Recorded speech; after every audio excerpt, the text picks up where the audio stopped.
first time to become woman from a young girl, I hesitated. Almost 5 years. Is it worth it or not? Should I do it or not? I was finally almost 25-year-old, and I had done it the second first time. I hesitated a whole year after my husband was unfaithful, and I knew it that he done it again and again to me. I found someone I really liked, who was serious, interesting, 15 years older than me, almost as much as my husband, mistress, was younger than him.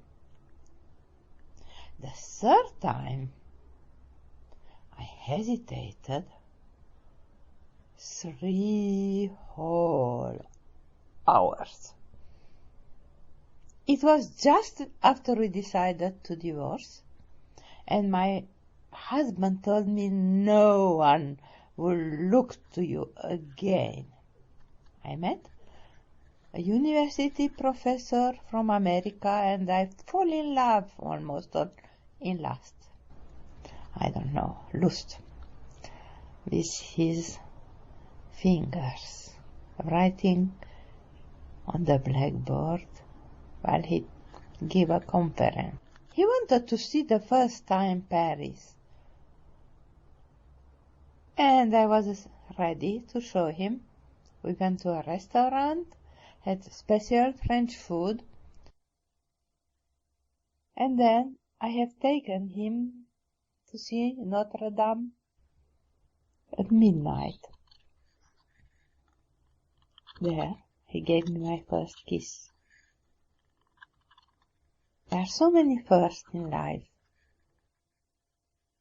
And then we went up to the Butte Montmartre near Sacré-Cœur.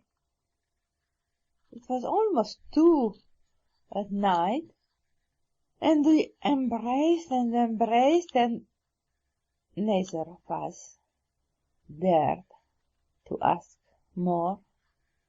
So I took him with my car to his hotel, but he didn't feel like going out, and we spoke and we spoke.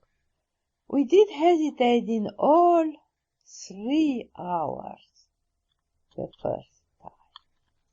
It is always square the first time. Even if it is the second, third, or fourth first time. I was 70-year-old when I decided I have to do something very special for my 70th year. First I wanted to go to Ireland, but the bus company told me no more place a day before my trip was to get started, and gave me back my money. I went to my daughter in America, but they were going just to vacation.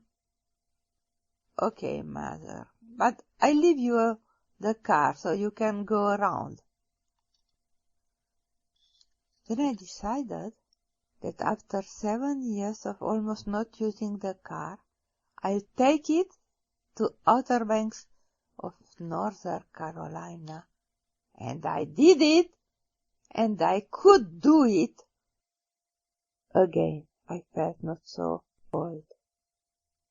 When I came back, I met my old boyfriend, and after 33 years, it was the first time for us again. I was so happy,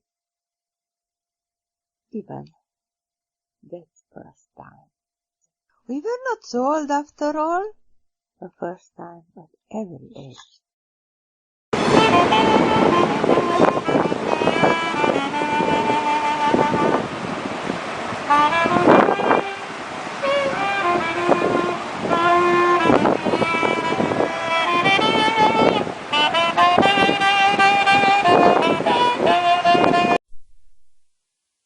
the death, and the very old woman. A Hungarian folktale. Once upon a time, far away from here, in a small village of Transylvania, lived a very, very old woman. She was always doing something, never stopping, all day long. She didn't even have the time to think of the days. But as her time came nearer and nearer, finally, one cold winter evening, as she had just finished drinking her milk with honey and preparing to warm herself under her feather duvet and work a bit more before sleeping, it happened. The death knocked at her door. Who can that be? No one comes any more to my place. The door opened. The death was standing there. Well, old woman, you lived enough? Pack up and come with me. This, dear good this, I'm just not ready yet. Let me wait until I finish this. Impossible. What to wait? I'll take you now. Oh, give me 10 more years.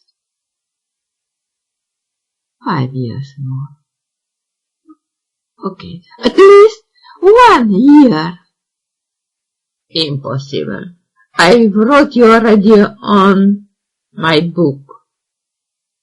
Give me at least 1 more day. Only 1 more. No way. 5 more. Mere 5 hours then. Let me remain at least until tomorrow, so I can finish this, so I can prepare, so I can be ready. Well, that he could do. The old woman had argumented, pleaded so much.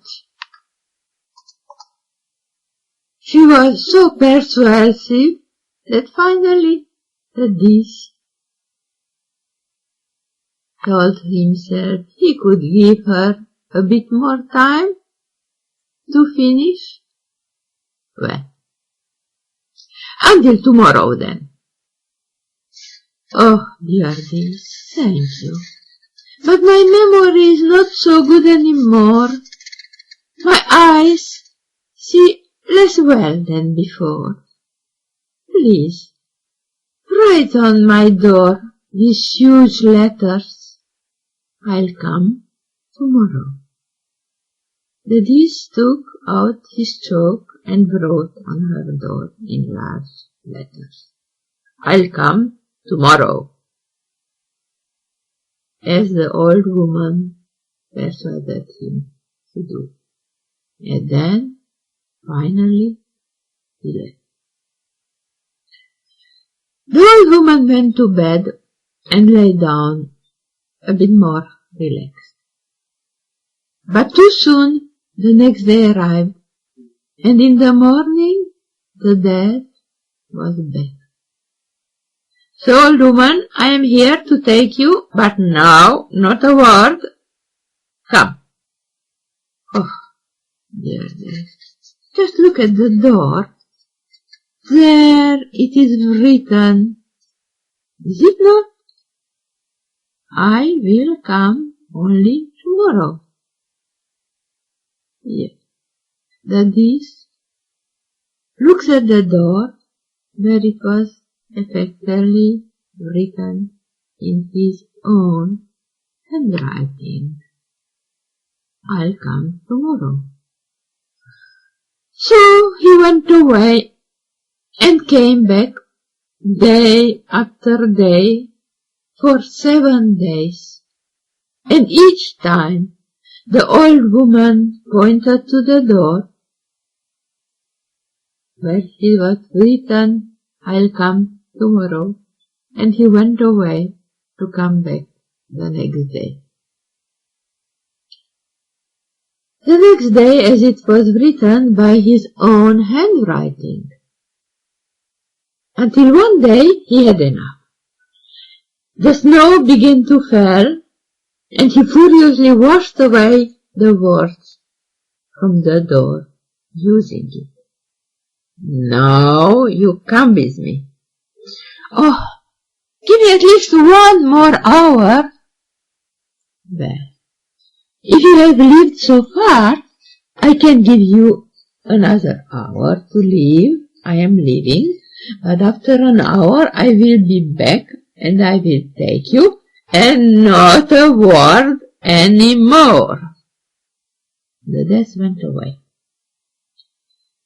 and the old woman began shaking like a leaf. Everything rattled, her bones and her remaining teeth. Oh, how to get out of that? What to do? Where to hide? She thought about the barrel of honey in her pantry and slipped inside it. But there was a problem. She could not put her head all inside. She needed to breathe. Her nose and eyes were outside the honey. That is not good. If I could see out, the bees will see me too. Oh, he will find me then here. So the old woman scrambled out of the honey barrel, looking around, dripping from honey all over, and decided then to hide inside her kilt, and tore her feather duvet cover and went to hide inside it. Her hair, everything became fluffy, the feather clinging to the honey. She could barely respire. What will be good enough? The geese arrived. "Where are you, old woman?" He looked all around the house. He did not find her anywhere, did not see her anywhere. But alas, the old woman could not breathe any more, so he rose out of the bed. The feather clinging to the honey, she was covered them. On her body, her face, her hair, everywhere. Did he see the monster rising from the bed before his eyes? That monster, feathered monster, seeming bigger and bigger, was so frightened that he ran away as fast as he could, ran and ran far and farther across the mountain and the ocean, and he never again dared to return to take that old woman, who perhaps lives even now in her little house, still working.